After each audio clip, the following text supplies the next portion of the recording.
કીર્તિસ્તંભ વિસ્તારમાં લારી ગલ્લાના દબાણો દૂર કરવામાં આવ્યા।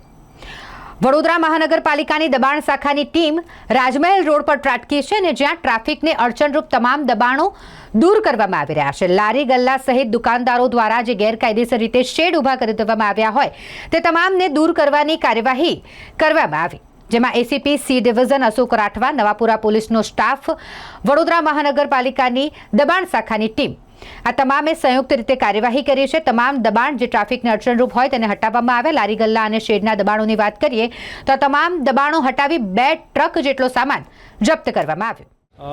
આજે છે પોલીસ દ્વારા અને કોર્પોરેશનની જે એસ્ટેટ વિભાગ છે એના દ્વારા આજરોજ ભગતસિંહ ચોકથી છેક રાજમહેલ ગેટ સુધી છે જે કંઈ પણ ગેરકાયદેસર દબાણો થયેલા છે કે ગેરકાયદેસર લારી ગલ્લાઓ હોય છે એની વિરુદ્ધમાં એન્ક્રોચમેન્ટ રિમૂવલ ડ્રાઈવ રાખવામાં આવેલ છે।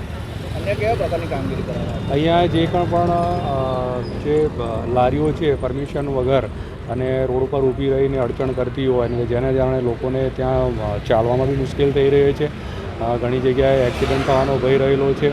બીજી ઘણીવાર દુકાનોની બહાર શેડ બાંધવામાં આવેલા છે, બધા ગેરકાયદેસર છે, એ બધું છે એ રિમૂવ કરવામાં આવશે જેથી કરીને લોકોને અડચણ થાય। કોઈ એક ગુનાના કોઈ સંડવાયેલા એવા કોઈ આરોપીને ત્યાં નહીં, આજે ફક્ત છે એ રોડ પરના જે દબાણો છે કે રોડ પર જે ગેરકાયદેસર લોકો કોઈ બી પરમિશન વગર લારી રાખી દે છે અથવા તો શેડ કાઢે છે અને લોકોને અડચણરૂપ થાય છે, એ પ્રકારની જવાબદારી ડ્રાઈવ ચાલી રહી છે।